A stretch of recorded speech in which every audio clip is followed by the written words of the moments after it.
Greetings, vloggers, bloggers, followers, and potters. Dustin here from Dustin's Dynasty with the first half of this week's vlog. Today, I want to talk about, autism and how autistics specifically struggle with having a lot of social interaction. And when they have a lot of social interaction, they have a lot of social overload, and this can cause undue stress and further uh, harsh, agree hard it's hard to manage your symptoms and hard to manage what's going on with your life when you have too much social commitment. um for me, I have been experiencing a lot of, well, not a lot, but we're getting back into the real world here.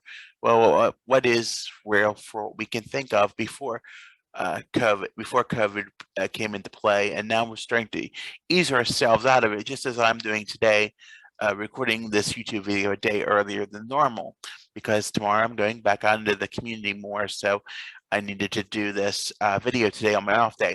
Anyhow, when you have a lot of stress and a lot of, it wouldn't be stress, just a lot of social interaction, a lot of getting along, having to interact with others, having to be in a confined space with others for an extended period of time, where you can sometimes control, to a limited degree, your movement, or your ability to get away from that situation, or to focus, or just be you, and not have to put on a mask, so not have to put on a autistic mask, so to say.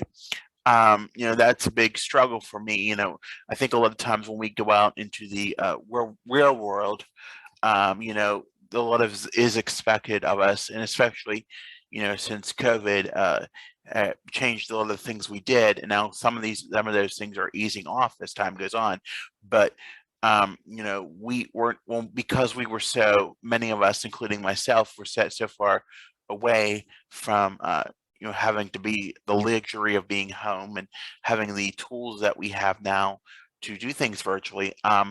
Part of it is too that I'm lacking that interaction, but when I have that interaction in high doses, it can it can cause a lot of rift, and it can cause a lot of irritable thoughts, and a lot of things that are not falsified thinking, and not be when I and having to use having to have some downtime can be a little rough too, but I know it's needed.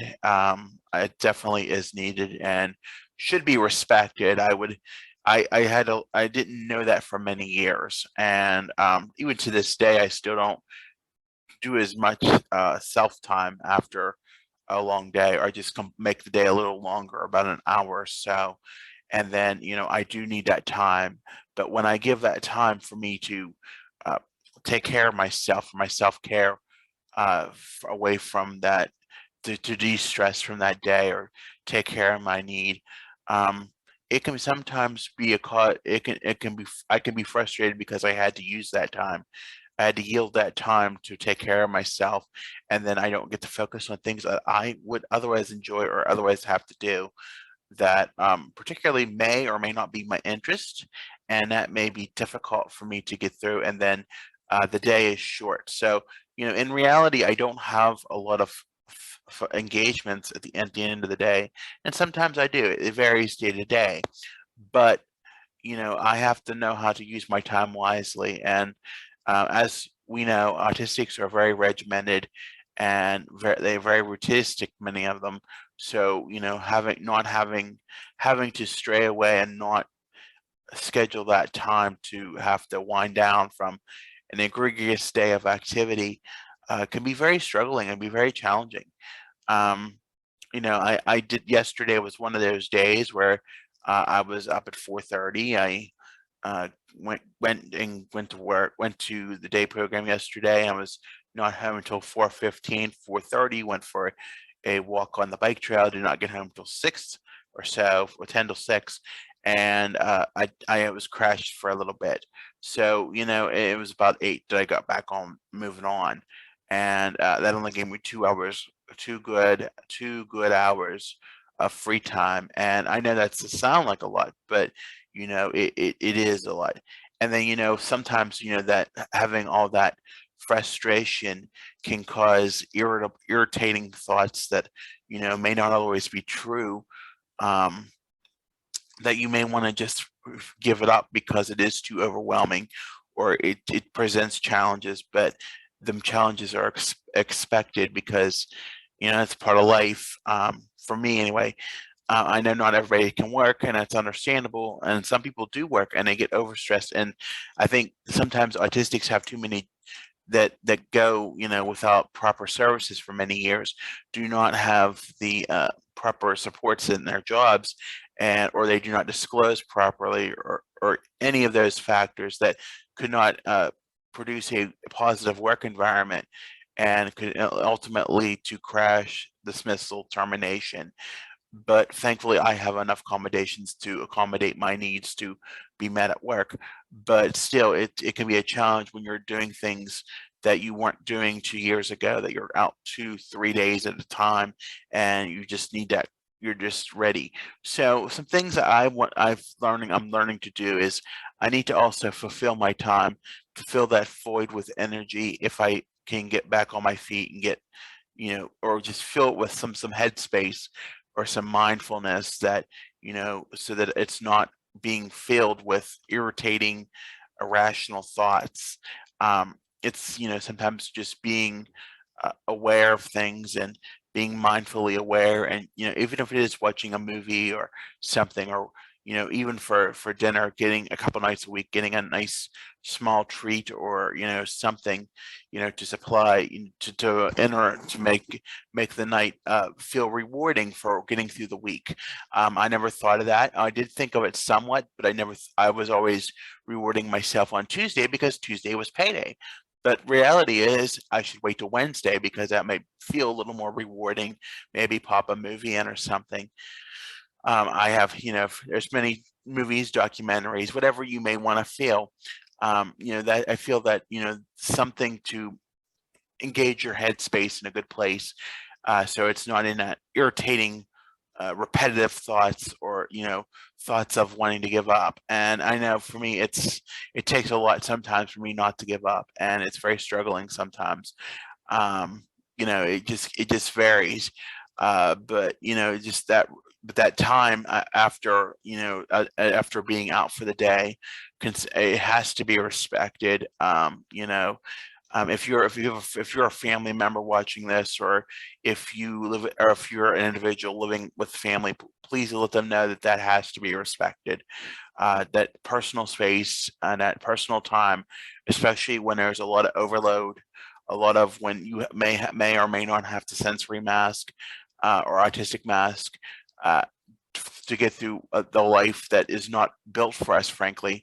When we need to settle down and just get into our headspace and get in a good place and start to feel good, whatever self-care, whatever form of self-care that may be, or self soothing need that may be, to de-escalate the tensity in us, and get individuals back into a normal sense of state. um it's just not, it helps so much. But it took me 35 years to recognize that I needed to get into that de- decreasing of the overload. And as a child, I did explode. I did erupt, as they would say, the Coke can theory. I was very well into that. I would hold everything in and then let it out. Again, I was back in 30 years ago, and I was not diagnosed at the time, and that was what we learned, that became one of the traits eventually of autism, was that sometimes so it's one, sometimes individuals will hold everything, mask everything in, and then when they release that mask, or let that Coke can erupt, then it becomes very, very deteriorating and very meltdownish uh, behavior. Likewise, sometimes when I get into those irritating thoughts, or those irrational thoughts, uh, it can be very irritating till I vent to someone, and then they have to reel me back in. So my goal this week is not to do that, not to get into those irritating thoughts. And to do that was to be engaged, and keep engaged throughout throughout the day and throughout my spare time this week. So I'm hoping to do that and clean out the negative thoughts this week. So hopefully that will work. But it's very important to have to give that time for deregulation, uh, desensitization at the end of the day if you're still going out somewhere for the day or doing something that requires a lot of autistic masking, a lot of getting into a world where it's not built for us, or getting out in public where there's a lot of sensory overload, a lot of sensory input. You just be aware of that as well. All right, I want to thank you for listening today. As always, be sure to follow me on Facebook, Instagram, Twitter at Dustin's Dynasty, on the web at DustinsDynastyUSA.com, on Pinterest and TikTok at Dustin's Dynasty ASD. Um, on This podcast will be streaming on many platforms, including Spotify, and there'll be a video form on Spotify at Dustin's Dynasty ASD. Be sure to tap that notification bell if you want to hear more notifications on when my videos come out. They usually come out Thursday or Friday. It's going to be varying from now on, so just be aware. Also, be sure to subscribe to my channel if you haven't, and be sure to like or dislike this video, whatever you feel. I want to thank you again for listening, and have a good day.